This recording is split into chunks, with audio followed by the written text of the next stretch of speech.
Hello, everybody, and welcome to Astronomy on the Spectrum. I'm your host, Dr. David Reitzel, although you can just call me David Reitzel on this show.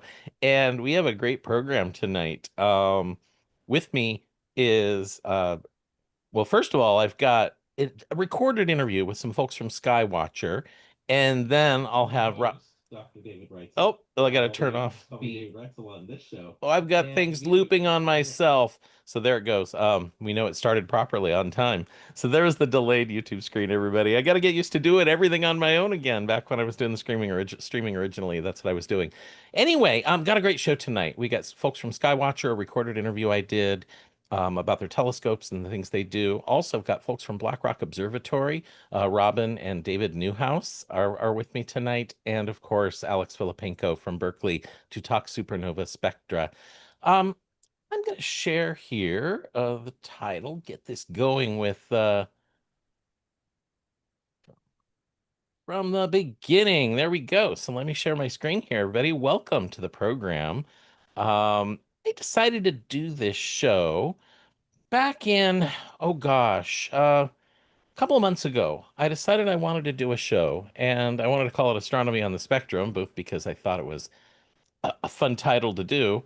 And also, I did get an autism diagnosis, and I thought, well, I can take my ideas, the way I see the world, the way I see astronomy, and bring that in a program. It is not the focus of this show.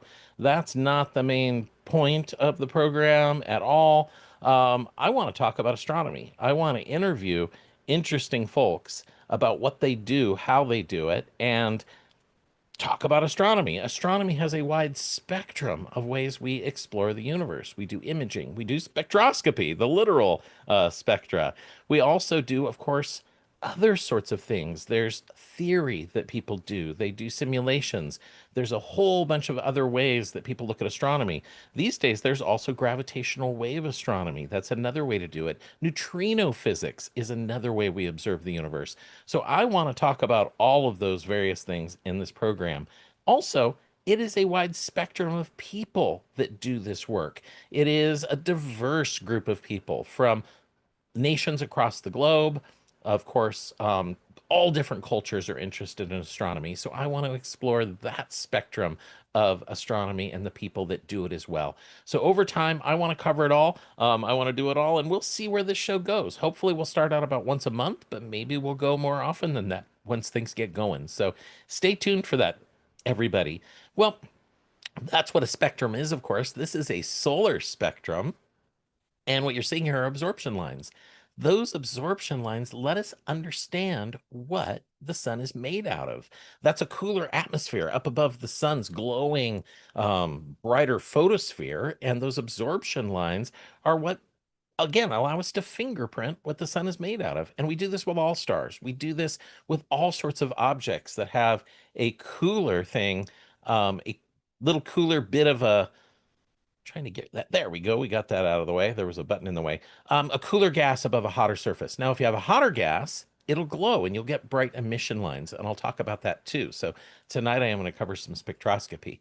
To kick off the show, I want to talk about a star called Gamma Cass. And indeed, it is that star right there in Cassiopeia, sort of the middle peak of the W, if you're familiar with that constellation. It's in the northern hemisphere. It's very close to Polaris, the North Star. So it's up all the time, all year long. You can see Cassiopeia. And this star is a little strange. I mean, it was shrouded in mystery since 1866 when people noticed that it had emission lines in its spectrum. Rather than having absorption lines in the spectra, it was actually glowing and had some emission lines. And folks thought, this is strange. This star must have a glowing disk around it. In fact, they called it a BE star. It's a B type star, which is a blue giant star. E for emission. It has emission lines and hydrogen. Now, this glowing disk of material around it, we figured that was pretty good. The star spins very quickly. It sort of can elongate, and you get a disk around it that glows. Now, the mystery deepened in the 1970s when a bright source of X-rays was determined and found. Now, the question was the X-rays due to magnetic fields that was squeezing this disk that's in here and causing it to heat up and glow with X-rays? Or could it possibly have been material that was being dumped onto that white dwarf, making it glow in X-rays? Well, they did some observations with the, oh gosh, I'm trying to get the right instrument here. Anyway, I'm blanking on it. I didn't take that down. So let me look in my other document here. I think I have it.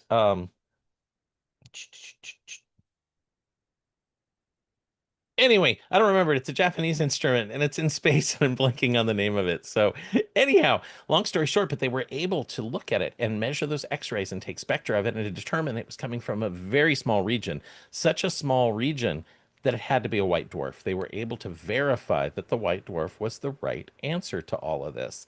So, pretty cool result there from this one. Another recent result that just came out was, I keep blocking the screen, folks. If you see things blocking what we're seeing on YouTube, that's all my fault. That's not you. Hang in there. Another result that came out is from Whippet 2, Wispit 2 rather. And this was a, by the way, that's what's going on. The X-rays, the BE star. So let's just go forward here. Here it is. Wispit 2 was imaged by the VLT, the Very Large Telescope, and it used the Sphere instrument on it. And the sphere instrument is able to block out the light from the central star. And they observed it in the infrared, in sort of the K band, and they picked up two glowing spots. Pretty amazing. When they use the Gravity Plus instrument, they're able to get very, very close to the star. They're blocking it out with a coronagraph that blocks the starlight. So here it is, a little bit closer up, zoomed in. There's Wispit B and Wispit C, potential planets around this central star. And indeed, that is a star-forming disk, not like the disk around the blue star that's glowing and hot. This one's cooler and has dust grains in it and can form planets. And indeed, this is a composite image put together from the Gravity Plus image and the Sphere image to be able to image these two planets around this star. Now, what's cool, they also got a spectra of it, an absorption line spectrum of Wispit C, 2C, and they saw carbon monoxide in the atmosphere of that planet. That is so cool that we're seeing actual chemicals coming from an atmosphere of an exoplanet, a planet around another star. Now, it's young, but the fact it has carbon monoxide is indicative it's probably a giant. We see carbon monoxide in the atmosphere of giant planets. So, pretty much confirms it. We see a planet down there super close to that star, and these are forming. A release from just today, I believe, a couple of pair of images from Saturn, JWST on the left and Hubble on the right. These were taken in 2024, just a few weeks apart. You can see, what is that, about 6 weeks apart or so? 14 weeks, rather, apart. And you can see the rings changed their tilt in that amount of time. As Saturn orbits the sun, we get different views of those rings. Now, the rings in the visible light that Hubble took look very white. That's water ice. And Saturn glows with those characteristic colors, sort of those pastel colors there, the bands of different clouds peering into the different depths. Well, the Webb image is very similar. Let's zoom in on that Hubble image. You do see several moons. You can see Mimas here in the center, casting a shadow onto the planet. Epimetheus over off to the left, a little tiny dot, and then Janus is another dot over here, three of the moons. Now, in the infrared that Webb observes Saturn in, you're actually peering deeper into Saturn. It's a more of a layered feature. This blue colors up near the top of the poles, we think are aerosols in the upper atmosphere, probably.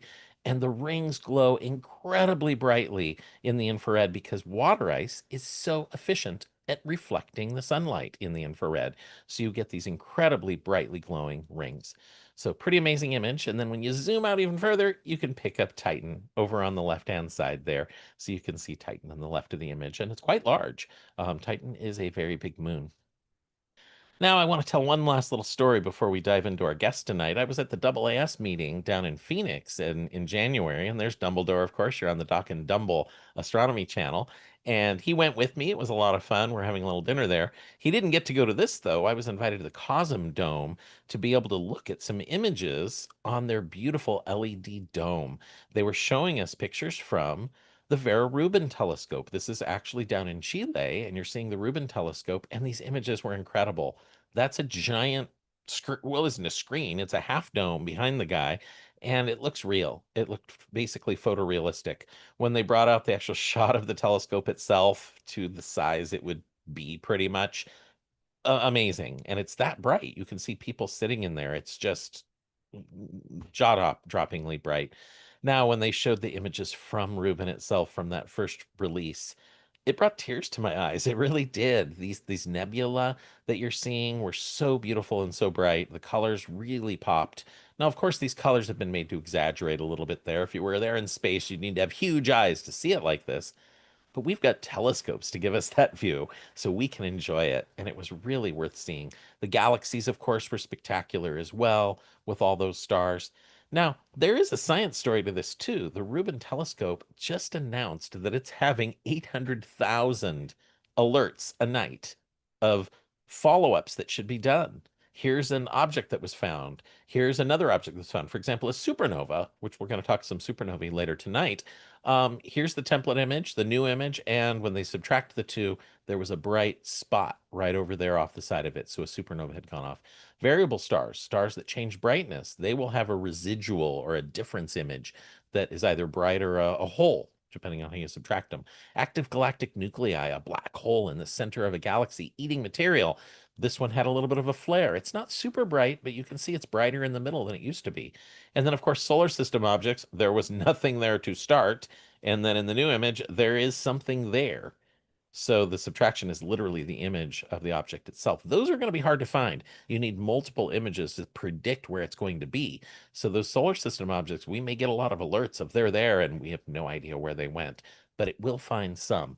So the Rubin Observatory is finding these things. Now the supernovae, we're going to talk about those later tonight with Alex. And I'm going to ask him whether this is going to be a source of targets for spectra for him and how he'll learn what kind of supernova they may be. Well, as my first sort of guest tonight, I was going to have him live, but he wasn't able to join me. But I did record an interview with Kevin, so let's run that interview now. I hope you all enjoy this little interview. Hello, everybody. A little bit of a video interview here with Skywatcher's Kevin Lagore. Thank you so much for joining us here on the very first Astronomy on the Spectrum program to talk a little bit about Skywatcher telescopes and what folks can use to observe. Now, you have all sorts of telescopes you offer to the public. In fact, I ran into you recently at a meeting in Phoenix that I was at. I brought that up a little earlier, but let me hmm share the screen here. I was wandering the hallways, and folks, you can see here that, oh, this is what the hall looks like as we're wandering it. And as I moved around, there we go. The clicking's finally working. As I moved around the halls, I ran into Jared, who's one of your employees and also one of Griffith Observatory's employees, another place that I work. He's a telescope demonstrator there. He was showing off some amazing equipment. And one of the ones that fascinated me, Kevin, was this telescope. Can you tell me about this one? What are we looking at here and why am I hearing such great things about it? Yeah, so this is a new line of telescopes that this is the first introduction of it. This is a new line of telescopes for Skywatcher. That's our Heliostar series. These are H alpha solar telescopes, so they're dedicated to observe the sun and the hydrogen alpha spectrum, um, or wavelength, I should say. And these are really special because if you've ever used an H alpha solar telescope before, you know what the sun looks like, and you get to see the any flaring or major activity, and then of prominences and filaments. People really like the dynamics of hydrogen alpha. Well, the 76 was our first introduction, and it's been out for about a year now. We had a couple of them at AAS, and then this year at NEAF, we did have it at AAS. It was kind of tucked in the corner, but we're officially launching the Heliostar 100, the larger one, this year at NEAF. So we're excited about that, which is only a couple weeks from today. We're actually been working with Jared to gear up for that as well. Wow. But those solar telescopes are very, very impressive, and they run at about a zero point 0.5 angstrom bandpass or less. So the detail in the sun is really incredible. Yeah. So the So 76 has really paved the way, and now the bigger guys coming. Okay. Now, to folks that don't quite understand what that means, is the 1 angstrom bandpass means that the light around that glowing hydrogen line, it's kind of like a neon sign, but it's Mm-hmm. glowing in a hydrogen color, which is red. If you really narrow down on it, then you can tune it to velocity. so you can actually see things that are moving at different speeds on the sun. So if you have a thing that's coming around the limb, moving one direction, you can see that prominence in that glowing hydrogen, but also it gets rid of the noise. The rest of the light that's in that area creates a lot of noise. So these are some of the cleanest images you're going to see in glowing hydrogen. And I'm excited to look through one sometime. I really, really am. Now, what do you have if folks want to see something like Saturn? I showed some pictures of Saturn from Hubble. And of course, folks, you're not going to see it like Hubble sees it. But there is something different about that eyes to glass, that experience of, that light left Saturn, it went through a telescope, and it went into your eyes. That's an incredible experience. Do you have telescopes that folks can do that with? Yeah, so any one of our telescopes at Skywatcher can pretty much do that. Of course, you would expect that from some of our multi-thousand-dollar instruments, but you don't need to spend that kind of money to at least get a glimpse of Saturn's rings. I mean, we have telescopes Mhm. that are in the more affordable price brackets, like our Heritage 130 and 150 tabletop Dobsonians. So those are 5 and 6 inch Dobsonians. I think they're about $500 or less. Um, Ah, and they're real Newtonians. They have like a parabolic mirror, and they can be optics can be aligned. They're not toys, so you're getting a real telescope, but they can show you the rings of Saturn, the moons of Jupiter. Of course, the moon itself is impressive, and then if you get away from the city lights, they're very nice. But of course, as you get into larger telescopes, you get more resolution, like our classic Dobsonians and our collapsible or flex tube Dobsonians, as they're called. We used to offer the truss Dobs, which I know you have one, yeah, which we provided the big 20 inch. But we don't make the 18 and the 20. Well, the factory still makes the 18 and 20. We just don't sell them anymore because imaging is so dominant now. yeah. But now we have our 16 inch, which is our largest, and even a 16 inch isn't a slouch of a scope. But Well, a 16 is plenty of scope for most people. 18 to yes, 20, you're kind of showing off at that point. Although I will say, looking through that 20-inch and being able to see, oh my gosh, being able to see dust lanes and galaxies, it's kind of mind blowing. It really is. That's not the 20 is a serious scope. I had a 20 for a few years. I have a 28 now, personally. It yeah. You're in some serious deep waters with Yeah. telescopes Well, of that what's caliber. amazing about those truss rod ones, though, is they're transportable. The fact that Yes. we can have that thing taken apart in under a half hour, frankly. We have a nice case. We put it in and pack it away very carefully. So we take a little longer. But if you have a nice grassy field and a blanket out to lay the parts down on, you can get it apart in under a half hour. You can have it packed up in your car in under an hour easily. That's crazy for a scope that big. That's unheard of, frankly. Mm-hmm. So we're able to take this out to Burning Man, all sorts of places, and we'll get that out in a minute. But I want to turn to something a little bit different. Out at the AAS, you showed me something that's in your private collection that I think is just super cool. So I'm going to run this video and you can talk over it and tell us what it was you showed off to me. So let me share screen again here. There it is. I'm going to start the video. And there it is. What is that?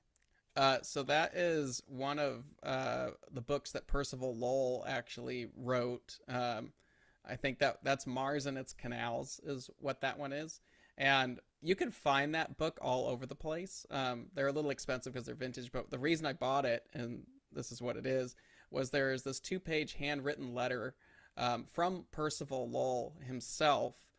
Whoever had owned that particular copy, I believe, had written to Percival about a particular entry within the book, and Percival responded with this handwritten letter.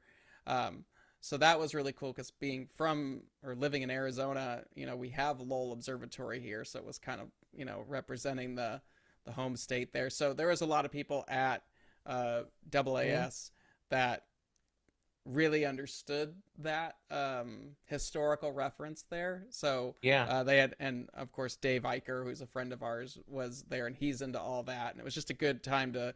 Lowell was across from us, and David was there, and I live in Phoenix, so it's like, I'll just bring all this junk from home. I brought my Alvin Clark refractor Well, I was just there. going to say you had that large brass 6-inch refractor, I believe it is. Four. That was a Four four. inch I'd refractor. love a 6 inch. If you know where a Well, 6 inch Clark is, let me know. probably wouldn't be so transportable though. No, it's a Yeah. uh, But what year is that from? You said 18. 1880. 80. Okay, wow. Yeah, there were three 4-inch Clarks made in 1880. This is one of the three. I had done a Google search just for Alvin Clark refractor for sale and found this one sitting in an antique shop online in Portland, Oregon. And it has four of the original eyepieces, terrestrial eyepiece as the original prism. It's fully operational.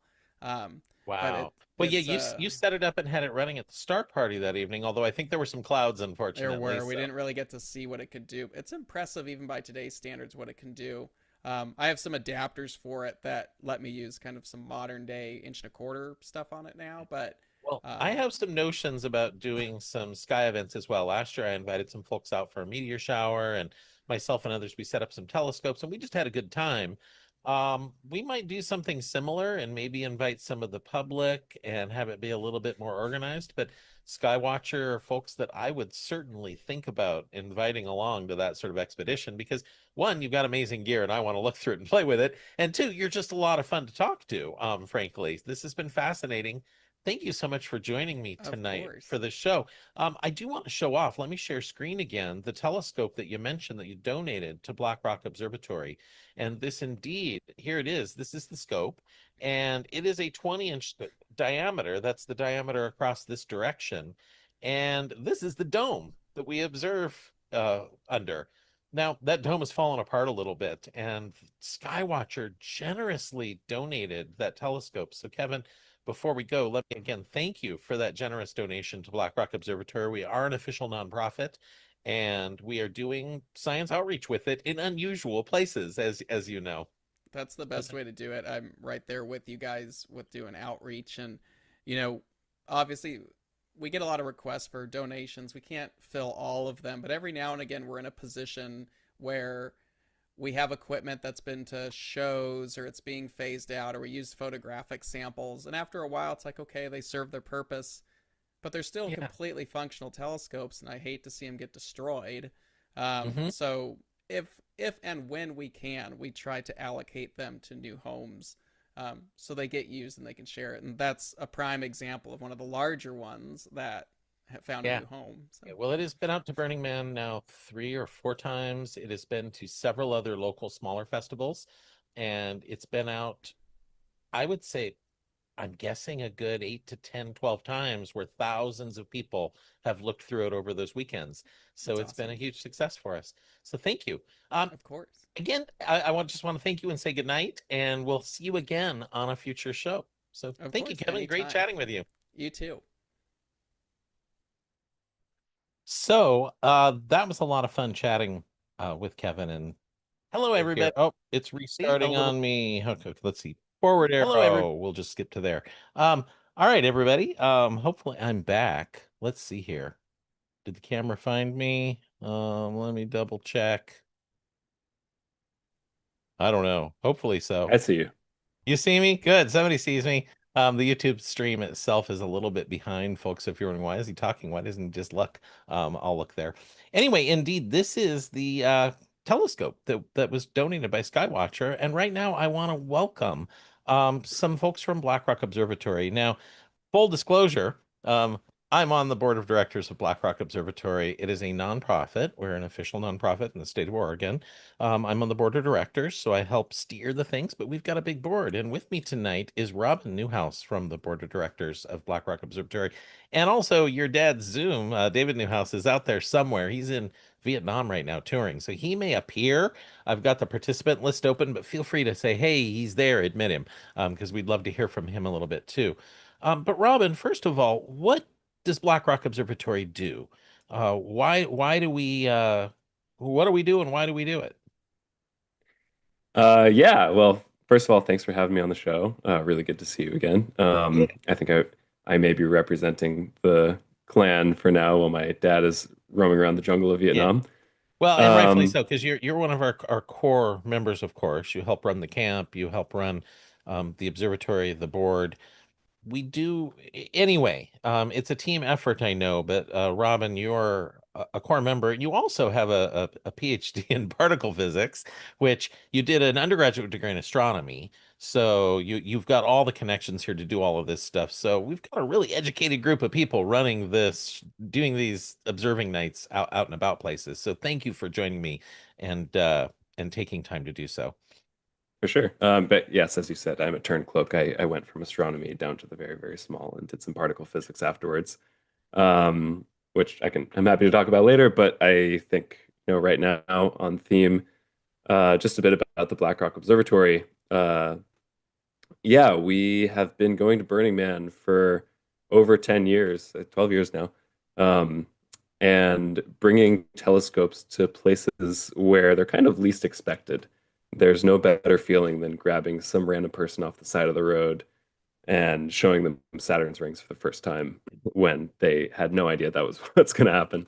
Uh, Through the beautiful 20-inch Skywatcher Dobsonian that was donated, that Kevin that they were just talking Yeah, about. I'll share a screen here of what that dome looks like in action, and you can see the participants that are there to hang out.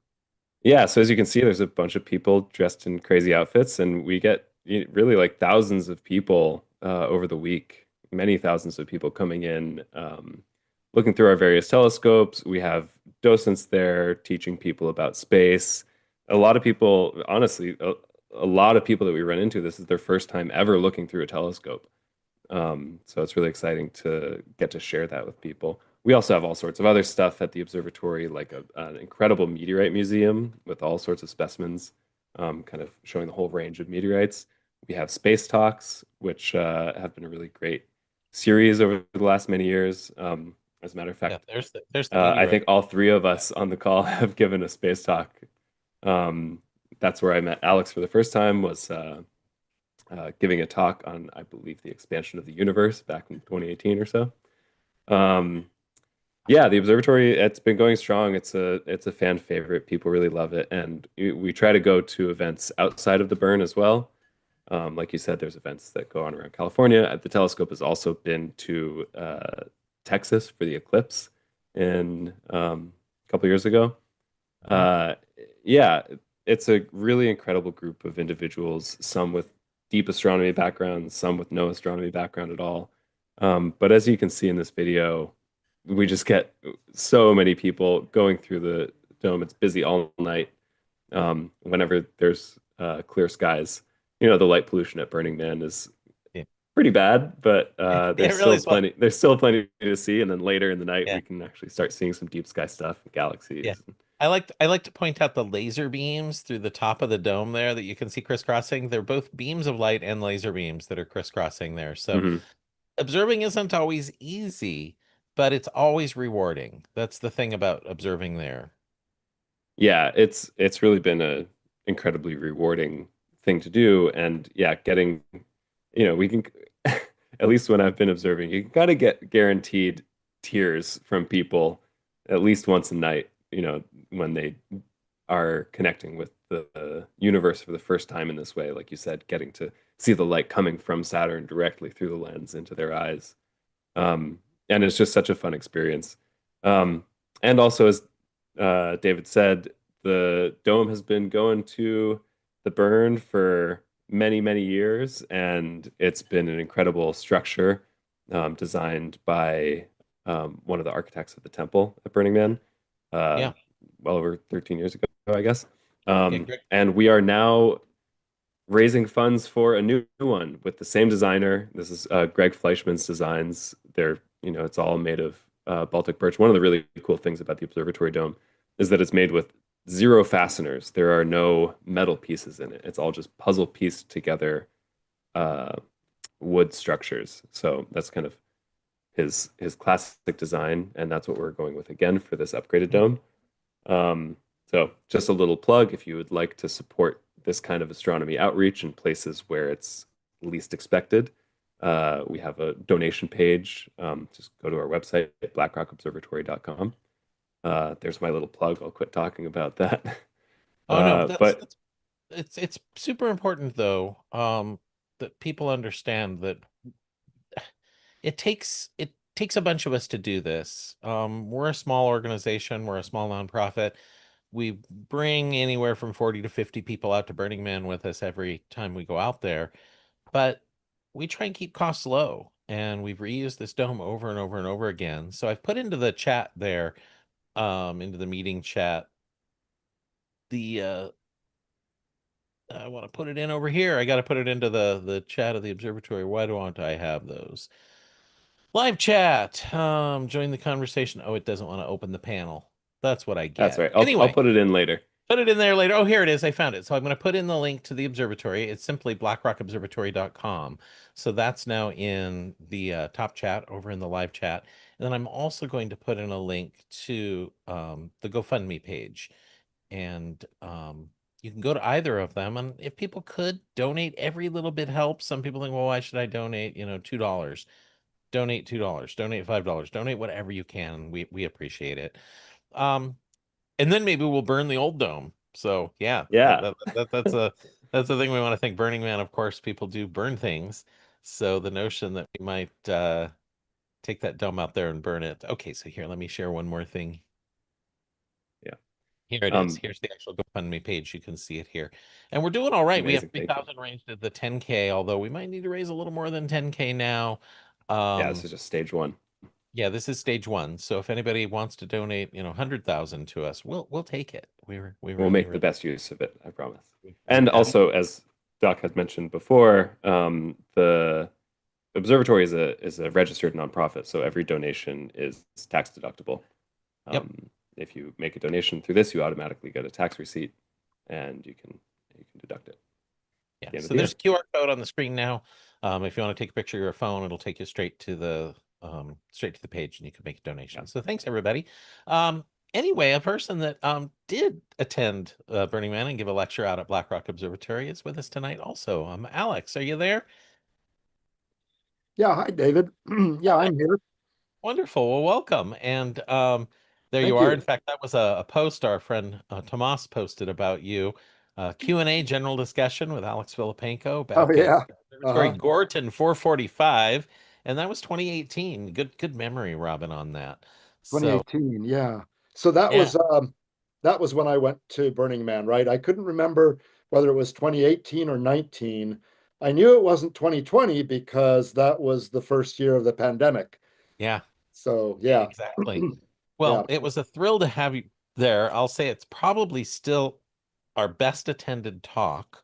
Wow. And Very cool. yeah, so just to say, folks don't know you. I always speak with people like everybody knows you. But Alex, you're a professor at UC Berkeley, and Correct. you are, oh gosh, you've won the education prize at Berkeley, what, 9 times? That's more than anybody's ever won it, I Yeah, believe. I guess that it's a student, poll, and I guess I was voted best professor. But look, let me be humble here because I know professors who are pedagogically much better, but they don't teach a big class. Okay. So Okay. I'm pretty good, but I teach a big class, and so I get a lot of votes.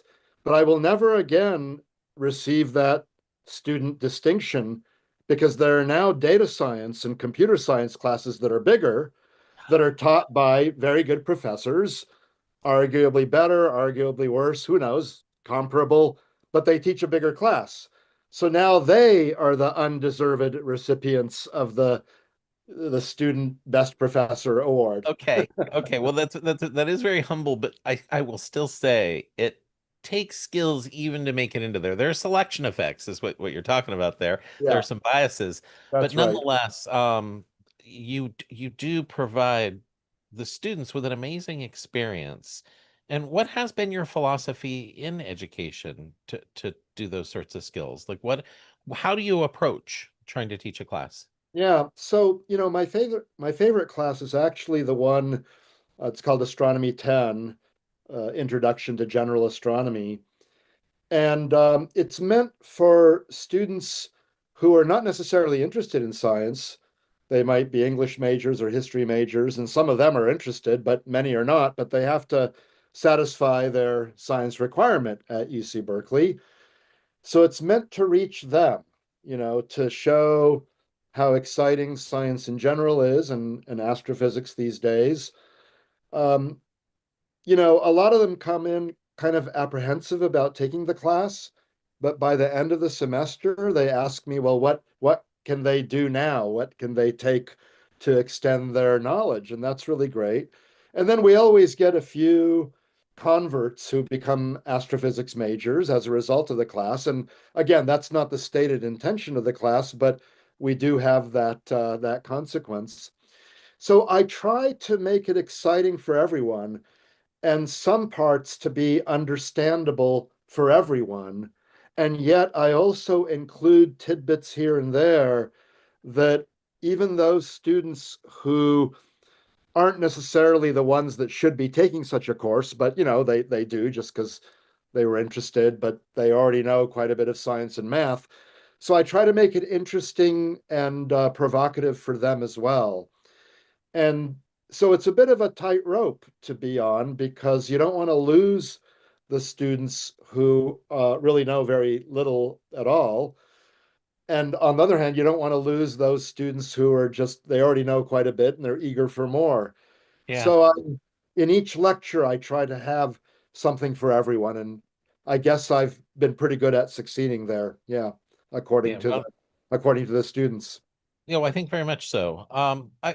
The topic of your research doesn't hurt either. I think that draws students into your classes. You're Yes. a familiar figure on some of the programs that are on PBS and other programs, other shows like that. What role do you see those sorts of shows in today's landscape? It feels like we're in a very anti-science time right now. Do you feel there are things we could be doing? Are there things you're doing to try and push back on that? Well, it's interesting, David, that you bring that up because, yes, I've been in over 100 documentaries as someone who will say something every once in a while that affirms what the overall narrator is talking about. If they have experts saying things, then that gives them credibility rather than just some narrator where the public doesn't know whether any bona fide scientists believe what the narrator is saying. But if they have people like me commenting on it and giving our 2 cents, then it gives them credibility. And so I think I was on more than 50 episodes of a series that ran for almost 10 seasons. It was called The Universe. Yeah. And then a number of seasons of another show called How the Universe Works. And they would cover all kinds of interesting topics. And I know that Nova and PBS and places like that occasionally will have a show, but these series were pretty frequent. There'd be dozens of these shows, maybe 10 per season for 10 seasons. And there are reruns now, but for the last 5 to 10 years, they've stopped producing those astronomy shows. And I've asked the producers, and they said that, well, the executives feel that there's not as much interest right now, and that they've sort of covered everything. And there's actually a lot of interest with the James Webb Yeah. Space Telescope and gravitational waves that you mentioned.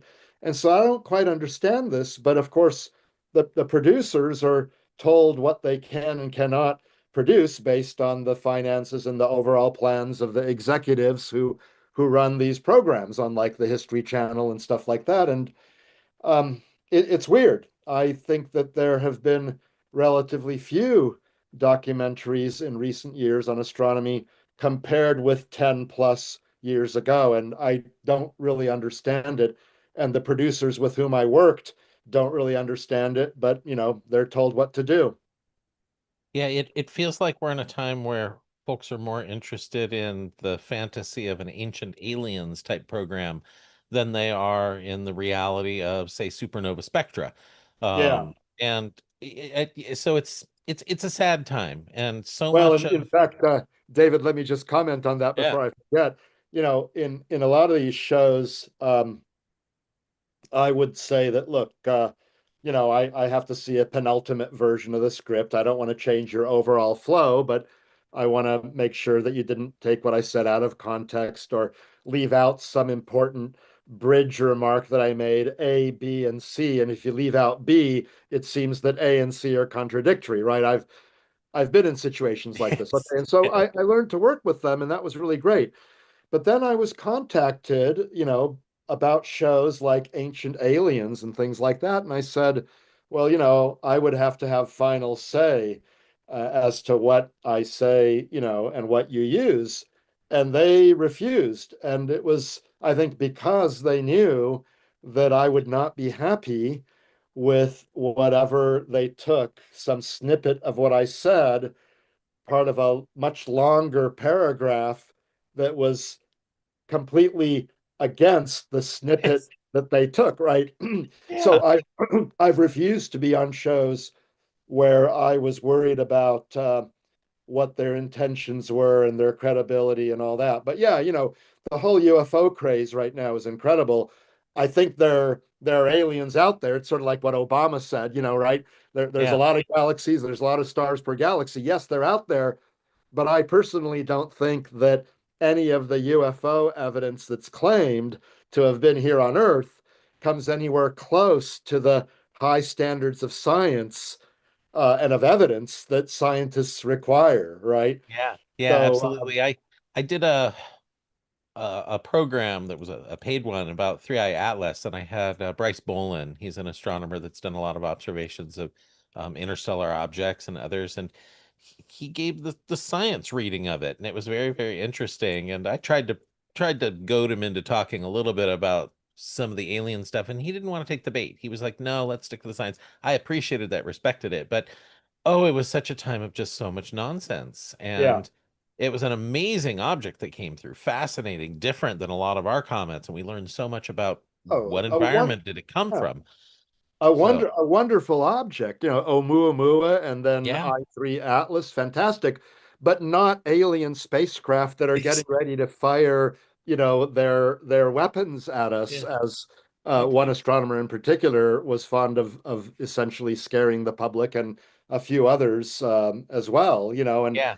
I don't know if they're just trying to get attention or sell their books or what, but Hmm. the evidence did not point to anything of intelligent design, so to speak. Yes, the carbon dioxide to water molecular ratios were different from those of comets in our own solar system. And that's great. That's interesting. That's telling us something about another planetary system.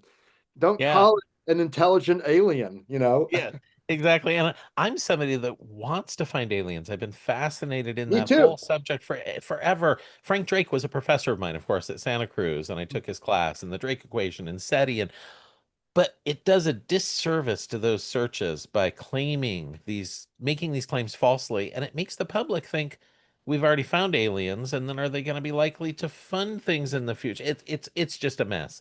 So Yeah. I'll have a whole show about that in the future. We tend not to want to touch that too much at my day job at Griffith because, well, we get the people calling in; they'll just inundate us with phone calls, and who knows what they'll Yeah. say. But here, I'll crack that open. I'm happy to talk about it here.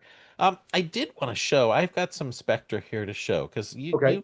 you've done a lot of your research. Your bread and butter has been taking spectra of Yeah. supernovae. And supernovae, folks, they are stars that are exploding at the end of their lives. There's two different kinds, massive stars. Well, there's more than two kinds, but in basic, type 2, a massive star reaches the end of its life as an iron nickel core that can't make any energy. In fact, as it turns into iron, as that nickel decays to iron, you're using energy to do that, and the thing's going to collapse and explode as a supernovae. There's another type that you studied, though, in particular, type 1A, that comes from a white dwarf, just like that white dwarf that was having material dumped onto it. Yeah. If you keep dumping material on, or if you merge two of them together, you'll get another type of explosion that's also very, very bright, a supernovae. And Yeah. that's the one that you primarily have been studying. So let me share Well, I've, screen I've again. actually studied both kinds, but Yeah. the type 1As, you're correct, are what we used to do cosmological studies. That is the study of the expansion history of the universe. And it's what led to the discovery in 1998 of an accelerating expansion of the universe, presumably propelled by some sort of a repulsive dark energy. We're still trying Hmm. to figure that out. So there, Okay. you're absolutely right. We use the type 1As because they're all very similar to one another. They're like almost like standard candles. I don't really like that term. They're standardizable because even they are not all perfectly the same. but there's a way of reading the label on the light bulb, so to speak. Okay. Um, so yeah, exactly. So these are the spectra of a single one that went off between 12 days before it exploded, all the way to 210 days after it exploded. Well, let me small correction. Uh, 12 days before maximum oh, brightness. okay, gotcha. 12 days before Right. maximum Because I mean, brightness. before it exploded, the It white dwarf, being a puny is too faint. star, hardly glows at all. The Yeah, white dwarfs are the size of Earth or something like that, you it know. could. So what we measure here is well, we label it relative to the time of peak brightness. And so these things take about 2.5 weeks to brighten. So this one we caught almost 2 weeks before it reached its peak. Okay, fascinating. Now, do most of the ones look like this for the type 1A? Yeah, the This one is a common basically look. look like this. And just for people who might not be familiar with this, especially since you took one of my figures where the units might be a bit confusing, on the vertical y-axis, that's just measuring the brightness, the logarithm of the brightness, but don't worry about it, you know. And and then on the horizontal axis is the wavelength from sort of you know near ultraviolet to the near infrared from left to Yeah. right. And then the spectra have been offset vertically from one another for purposes of display for clarity. So Okay. the one near 0 days would have been the brightest one, but since we're showing them as a progression in time from top to bottom, we've done these offsets so that they don't overlap. Okay. Now, here's examples of type 2. Again, this is a single one that exploded, and we have Yep. days. So this is, you caught this one 20 days after peak Yes, brightness. that's This right. again is okay. Yeah. Yeah. And so again, this is brightness or logarithm of brightness versus wavelength. So you're taking one of these rainbows that you get from a prism, and you're just measuring the brightness as a function of color or wavelength. That's what these plots show. Hmm. And you can see both from your previous one and this one that the spectra evolve with time. In particular, since you've got the type 1A, if you go back to that, back to the type 1A for just 1 second there. Hmm. Yeah, at the very top spectrum, the dip near 6,000 angstroms, which is 600 nanometers, and a nanometer is a billionth of a meter. The dip at 6,000 angstroms, that's caused by silicon, it turns out, singly ionized silicon. So it's silicon that lost one electron. And the thing just below 4,000 angstroms, the dip there, that's singly ionized calcium. So that's the top Okay. spectrum. You're seeing what are called intermediate mass elements early on when the atmosphere is where the intermediate mass elements are.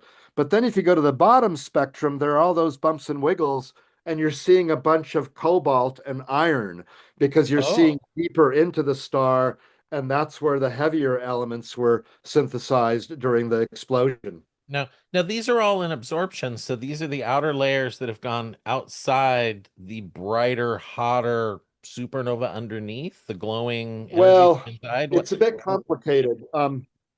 Now they're a combination of absorption and emission. They're called P Cygni profiles. Okay. Yeah, And like one here so I'm seeing. at early times, you're seeing mostly the absorption component. At late times, down at the bottom of the spectrum, you're seeing mostly emission lines.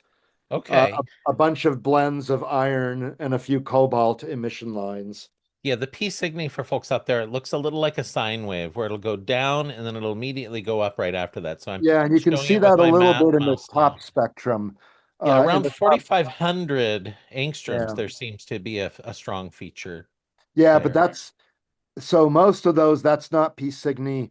The top few spectra, the absorption component dominates over the emission, and so it's harder to see the P Cygni. But if you go to the type 2, your next plot, show your next one. Okay, Okay, there. there, there you can see them. Look at spectrum number 3 from the top.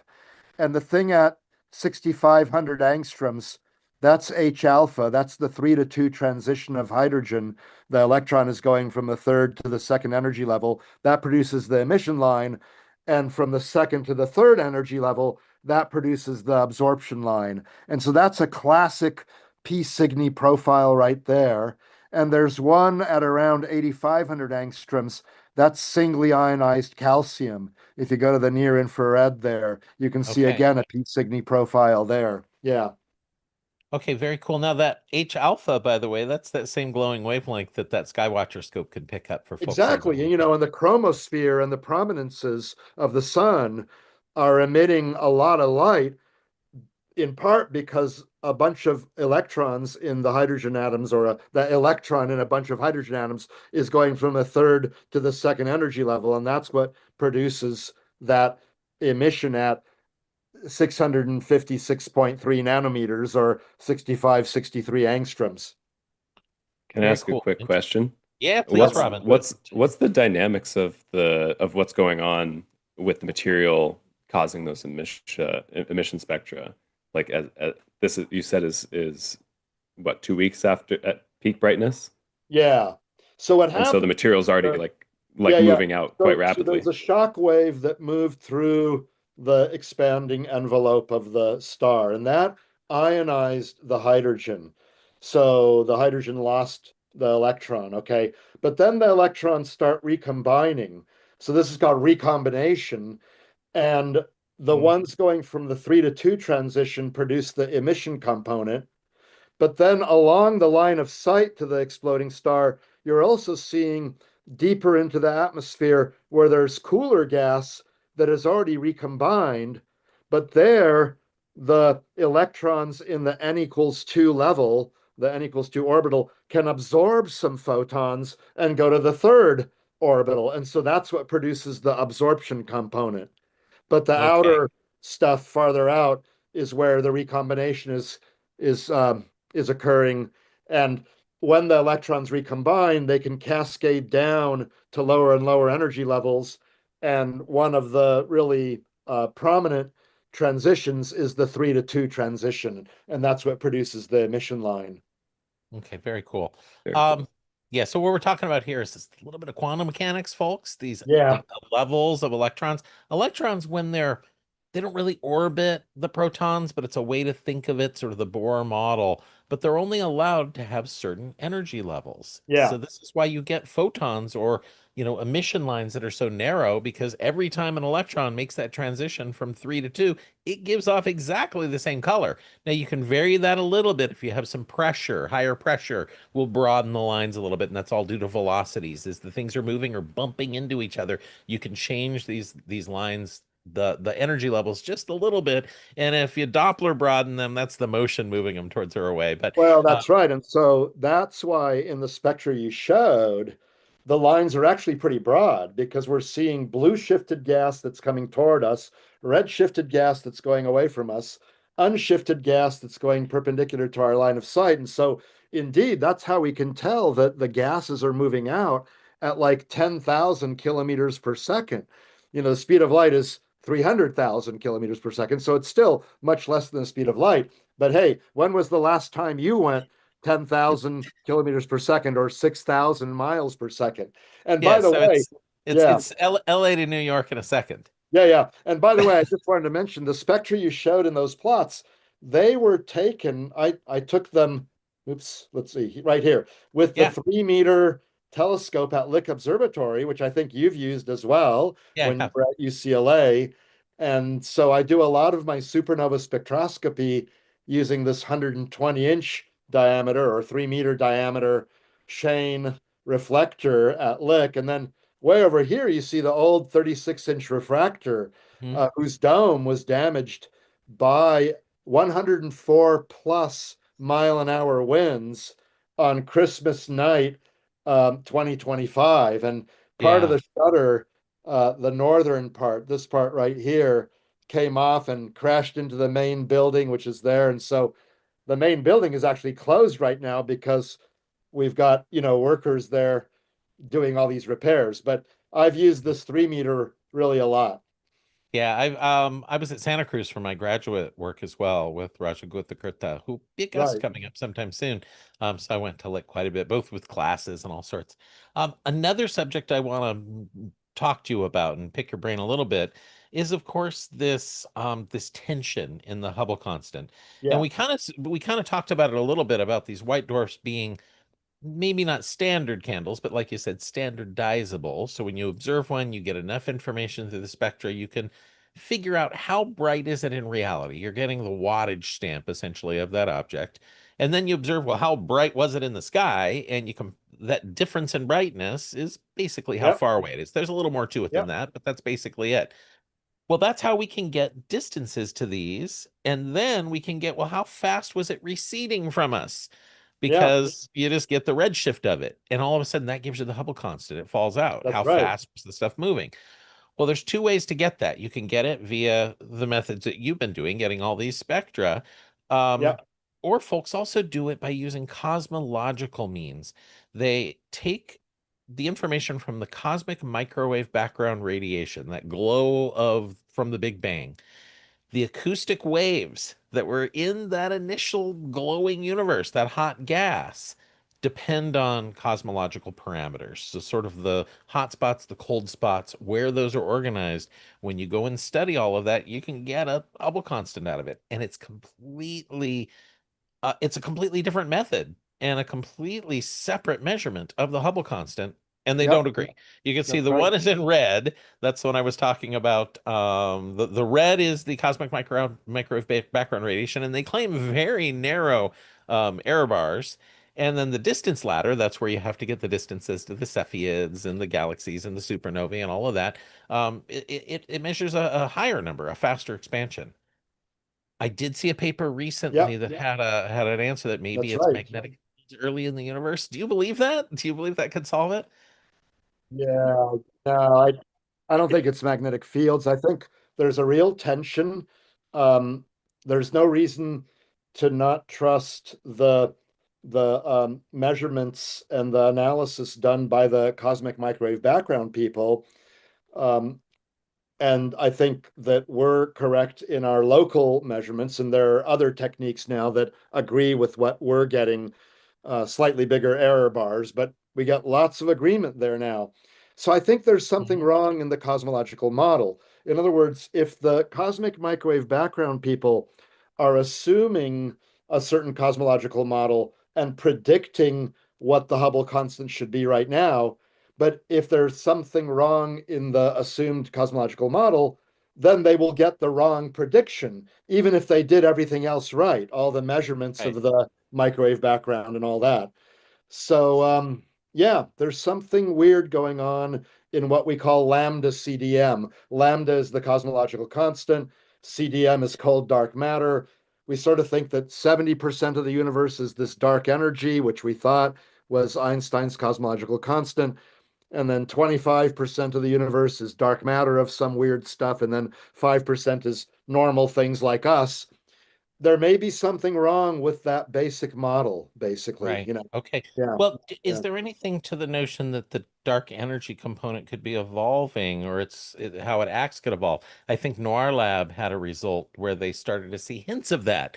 It was Yeah. down not very many sigma, but is my memory on that correct? Well, no, your memory is correct, but their claimed evolution goes the wrong way. Oh no. You'd need the dark energy to be getting stronger with time in order to get a faster expansion rate right now than the predictions with lambda CDM. And what they're measuring in the DESI project is a possible, again, not many sigmas yet, so I'm not sure. Well, I don't take it that seriously yet. There are all kinds of things that could be going wrong, but if they're correct, if anything, the dark energy has been getting weaker with time, so that exacerbates the Hubble tension. Interesting. Yeah, Yeah, okay. Well, these are that throws exciting that out. times. Yeah. Well, and then there were people that were thinking we lived in an underdense region and that could explain it, but it doesn't work. Right. You can't wave That's your right. hands out of that. We've gone out far enough with our local quote unquote measurements that are beyond any reasonable void that we might be in. So yeah, I don't think that's the I don't think that's the solution either.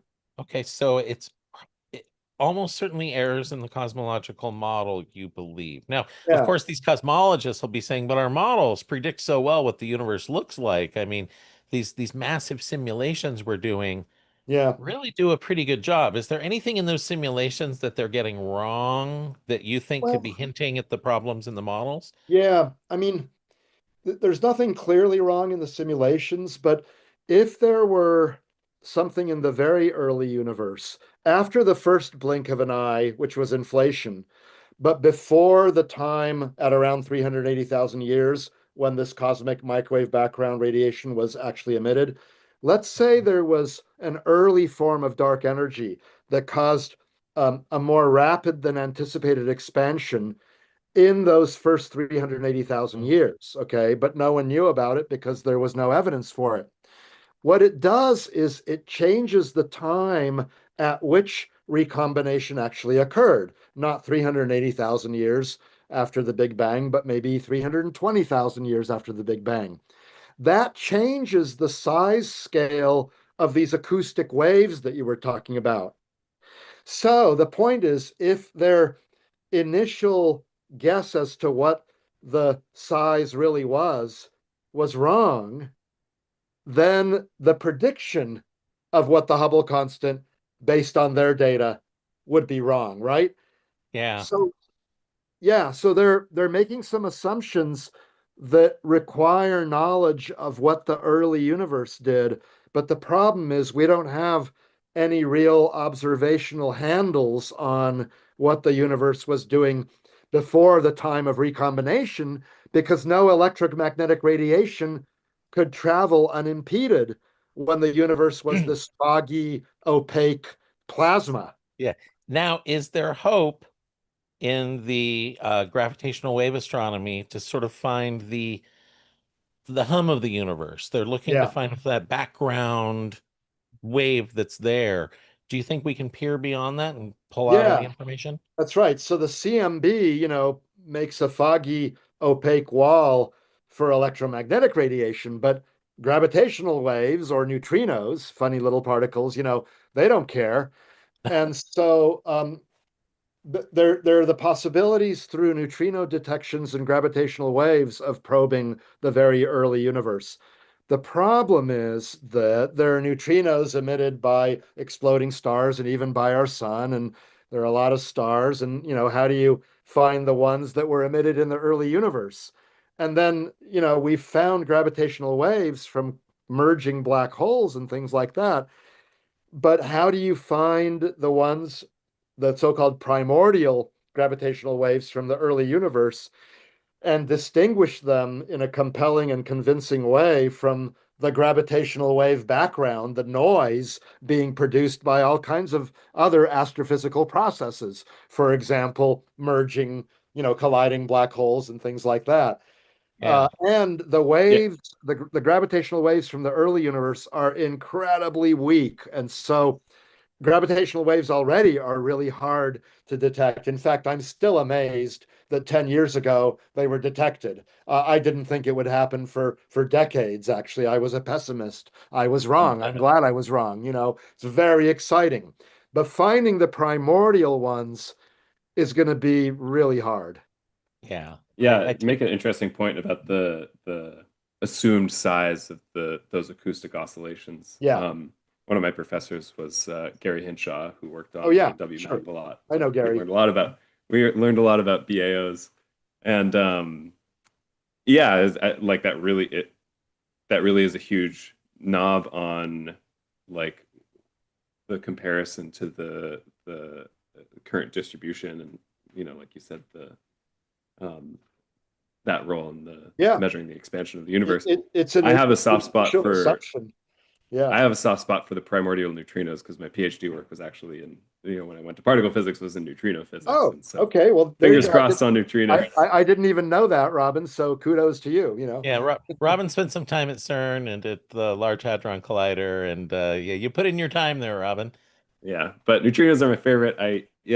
And I guess for those who don't know, the reason that they're like we're talking about this opaque universe that you can't actually see through beyond some time in the past. because light was being emitted and absorbed in everything before recombination. Neutrinos, they don't interact with anything, so they didn't have to deal with any of that. That you could say they could see actually there's a cosmic microwave background. There's also like cosmic neutrino background farther beyond that. Yep, that's Yeah. right. Yeah. Super, But, super cool but stuff. how can you tell whether any particular neutrino came from back then versus some exploding star just 100 million years ago, you know? That's for the experimentalists to figure out. I love it. Let's leave it to them to figure out. Well, I could keep talking about this stuff all night, and I have more questions about, we keep finding galaxy evidence of stars forming earlier and earlier in the universe, to the point it's like, well, how did that gas collapse to form these stars even? So, last question for you, Alex. Do you think primordial black holes are real? Do you think they play a role in somehow confining gas and getting it to start making stars earlier? Because I'm starting to have a problem where we're forming stars at, 200 million years after the Big Bang or 300 million. These are crazy numbers. Yeah, yeah. I mean, truly primordial ones that are that massive, I think are extraordinarily rare if present at all, because you need these gigantic density fluctuations that will then collapse to form a black hole in the very early universe. I mean, Yeah. depends on what you mean by primordial. Okay. Now, we And it's do all a see power law evidence. too, so the number of them should be almost zero within the observable Well, bubble. yeah, yeah, yeah, right. And yet the James Webb Space Telescope is finding all kinds of, these little red dots, which are interesting, and the other early evidence for galaxy formation. So I think probably dark matter distribution was more clumpy at early times and may have led to the formation of black holes at a couple of 100 million years after the Big Bang. Now, those are not Okay. quite primordial, but they're still pretty hefty to have been produced just a few 100 million years after the Big Bang. So it's definitely a puzzle. Some of the other Webb things that are not the little red dots, but are just bright galaxies, I think those are likely to be a relatively small number of very massive stars that are highly powerful, highly luminous. Okay. And there's a reason we think that the first generation of stars would have been very massive versus a whole gazillion sun-like, low power stars. Yeah. So so these are not necessarily big, massive, mature galaxies at 300 million years. They're more likely galaxies with a relatively small number of very massive stars that are shining Yeah. very brightly. So those, I think, are understandable. Stochastic star formation and density clumps in various clouds and stuff. Mhm. That I'm more comfortable with than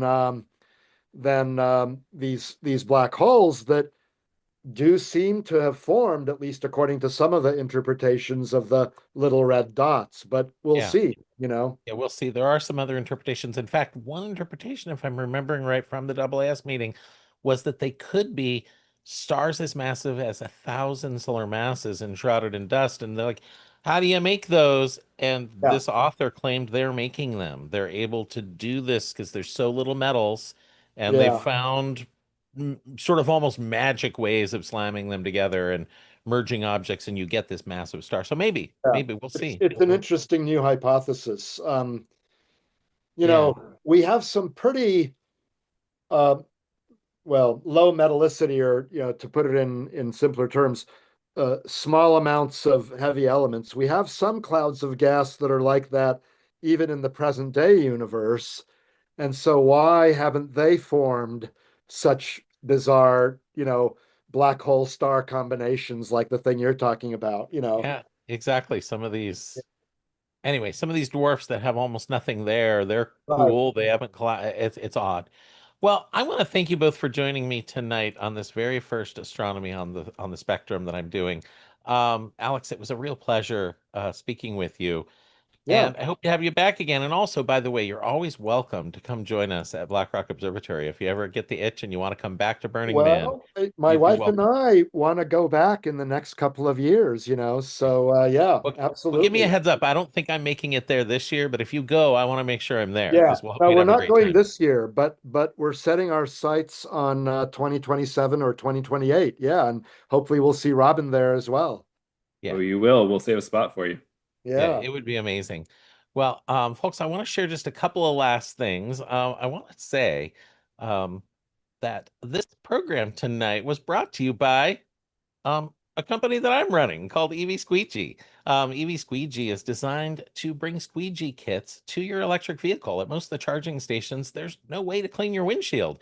I drive an electric vehicle, and this annoyed me, so I thought I'm going to make a company. So I did. And the EV Squeegee comes with a canvas bag, an aluminum handled squeegee. It comes with a mesh bag to store your damp towels, comes with microfiber towels, comes with a spray bottle. It comes with tablets to make spray bottles full of window cleaner, and you can find it on Amazon right now. So I'm going to give an advertisement for my own product that I'm shipping and is out there. And if you want to buy one, you can buy it on Amazon right this second. So EV Squeegee is there for you. Now that's it for Astronomy on the Spectrum tonight, folks. Again, thank you, Alex, for joining me. Thank you, Robin, for joining me. Thank you, Zoom, out there somewhere in the Vietnam jungle, for all you do to keep Black Rock Observatory going. He's our board chair, so I want to give a shout out to Zoom, of course. And to everybody that's making donations to Black Rock Observatory, I appreciate you. Um, we can't do it without you. We are a nonprofit, and we're bringing the science. We're trying to do what we can to save science these days, and it's going to take a village to do it. So we're all on board in this fight. Um, I don't know how we're going to do it, but we need to make people understand that the reason we have computers, the reason we could do streaming shows, all of this, it's science and engineering. It wasn't through, you know, anyway, it wasn't through seances that we get the computers and the astronomy and the James Webb Space Telescope. That's all fine if you want to have some fun, but we need to take science seriously and promote education. So, going to be one of my goals. So let's do that together. So thank you, everybody. I'll announce the Very good. next show approximately a month from now. So Okay. Thanks very much. thank you. Good to see you. Okay. Thanks again. Bye. Thanks, everybody. Have a great night. All right. We're off the air now. Yes, we are off the air now. Great. Very good. Yeah, that was super fun. Excellent. Yeah. Yeah. That was good. That was good.